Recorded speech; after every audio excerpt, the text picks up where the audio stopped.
Welcome to the Sand to Pearls Stock Market Commentary for market week ending Friday, May 2nd, 2014. Market breadth.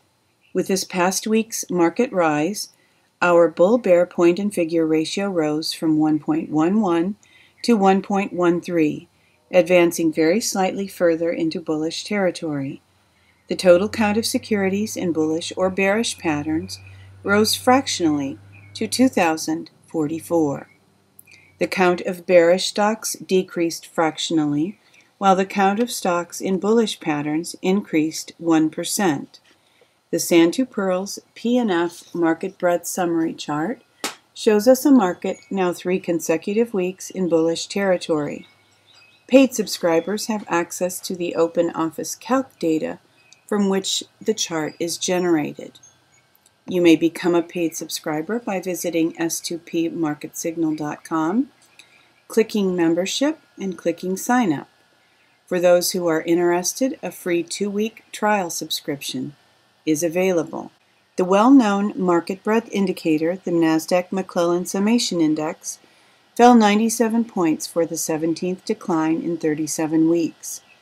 At a negative 334 points, it continues below all 8 tops above plus 100 and below the July 2012 low, but continues above the remaining 5 bottoms below minus 100 in the last 35 months.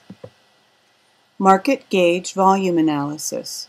In this week's volume analysis, the Russell 2000 ended in distribution mode. In the last 2 weeks, it had 3 accumulation days and 3 distribution days.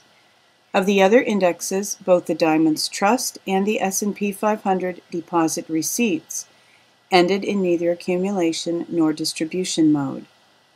Accumulation days are counted when the index closes up on higher volume than the prior market day, while distribution days occur when the index closes down on volume higher than the prior market day.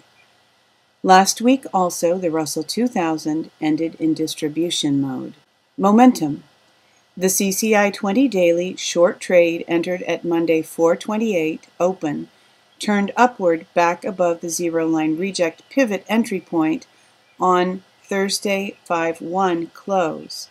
So we exit the trade at Friday 5/2 open for a loss of 46.82 points on the Nasdaq, or $1.35 per share of QQQ.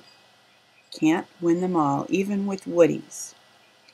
In Woody's CCI trading system, 6 consecutive bars above or below zero are required for a change of trend. The weekly CCI 20 of the Nasdaq Composite Index began a Woody's uptrend 62 weeks ago, while the daily CCI 20 began a Woody's downtrend 5 weeks ago.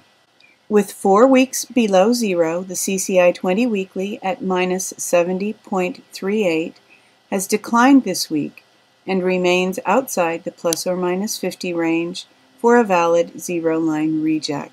Industry rotation the last 2 weeks. All of the top 5 industries are positive, and all of the bottom 5 are negative. Bullish, REITs has entered the top 5.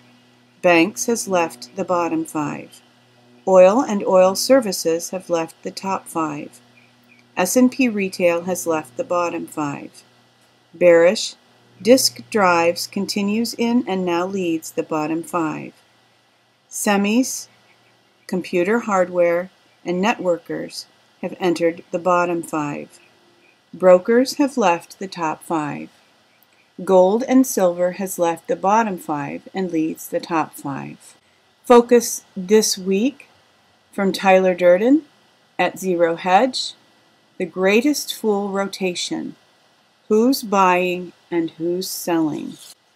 According to Tyler Durden and this chart, institutional clients are dumping equities off to retail clients.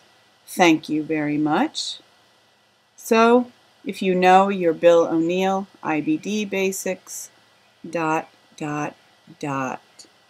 Thank you for tuning in for this week's Sand to Pearls Stock Market Commentary. Hoping that you are having a wonderful weekend. that you have a prosperous week coming up and wishing you true success.